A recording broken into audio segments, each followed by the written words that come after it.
তৃণমূল কংগ্রেসের যারা কর্মী তাদের উদ্দেশ্যে আমরা বলতে চাই যে সারা পশ্চিমবাংলায় একটা অপারেশন চলছে। অপারেশনটা কি যে তৃণমূলকে একেবারে শেষ করতে হবে, জড় থেকে রুট থেকে তুলে শেষ করতে হবে। প্রত্যেকটা এলাকায় যেই কর্মীরা কোনো মিটিং করা যাচ্ছে না, কোনো মিছিল করা যাবে না, যদি কোনো অঞ্চল সভাপতি বা লিডার কোনো একটা ছোট মিটিংও করতে চায়, সে এসপি ওসিকে দিয়ে বলা হচ্ছে যে তাকে কিন্তু তুলে নেব আমরা ফলস কেসে। এই ভয় আর ভীতি দেখিয়ে সব জায়গায় তৃণমূল কংগ্রেসকে কি করে ওঠানো যায়, তুলে নেওয়া যায়। আর অথচ অন্যান্য পার্টিকে আরো হাওয়া দেওয়া হচ্ছে তোমরা এই পাকে কিছু করো, কারণ ভয় ওরা শুধু তৃণমূলকেই পায়।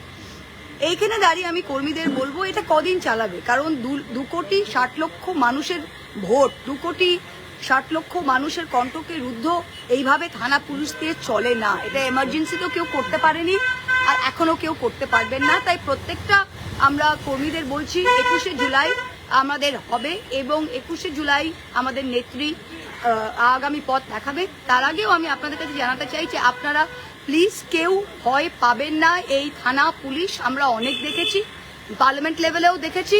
আর এইটা যে তৃণমূলকে এইভাবে, এই দলটা গ্রাসরুটস, নামই হচ্ছে তৃণমূল, এটা আপনি এর জ্বর আপনি তুলে ফেলতে পারবেন না।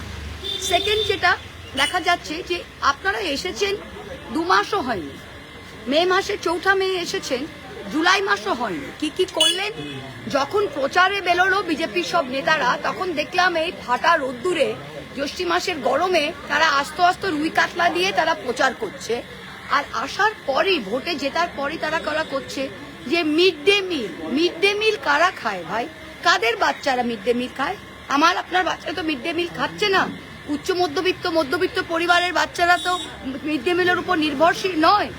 যেই শ্রেণীর বাচ্চারা মিড ডে মিলের উপর নির্ভরশীল তারা সপ্তাহে 2 দিন জিমের ঝোলটা পায়। আমাদের এখানে বাচ্চাদের আমি দেখেছি 2 সপ্তাহে 1 দিন চিকেনের ঝোল হয়, সেই চিকেনের পিসটা শেষ হয়ে গেলে সেই ঝোলটা দিয়ে ভাতটা দিয়ে মেখে খায়।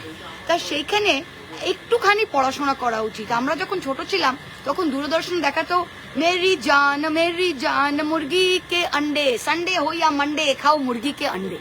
35-30 বছর আগে যখন দূরদর্শনে দেখাতো যে ওয়াই ইটস এ কমপ্লিট মিল, একটা ডিম ফার্স্ট ক্লাস প্রোটিন যেখানে প্রত্যেকটা অ্যামাইনো অ্যাসিড তার মধ্যে প্রেজেন্ট আছে। আর কোনো খাবার, রাজমা, বাঙালিদের আপনি জিজ্ঞেস করুন রাজমা জিনিসটা কি, বাঙালিরা বলতে পারবে রাজমা জিনিসটা কি? কোনো নন অ্যানিমাল প্রোটিনে অ্যাপার্ট ফ্রম সোয়া কোনো ফার্স্ট ক্লাস প্রোটিন নয়। তা আপনারা নিজেরা বিরিয়ানি খাচ্ছেন, আপনাদের নেতারা 5 স্টার হোটেলে বসে চিকেন হারিয়ালি কাবাব খাওয়ালেন তো 65টা এমএলএ দের, তখন তো ইসকনকে দিলেন না। আমার প্রশ্নটা এই, যখন নোভোটেলে বসে তার টাকাকে দিয়েছে, নোভোটেলে বসে যখন 65টা এমএলএ-কে নিয়ে বিজেপির মিটিং করলো, তখন তো ইসকনকে মেনুটা দিলেন না। তখন তো মেনুতে ছিল ফিশ ফ্রাই আর হারিয়ালি কাবাব। তা আমাদের বাচ্চারা 2টো ডিম পাবে না আর তারা হারিয়ালি কাবাব আর ফিশ ফ্রাই খাবে?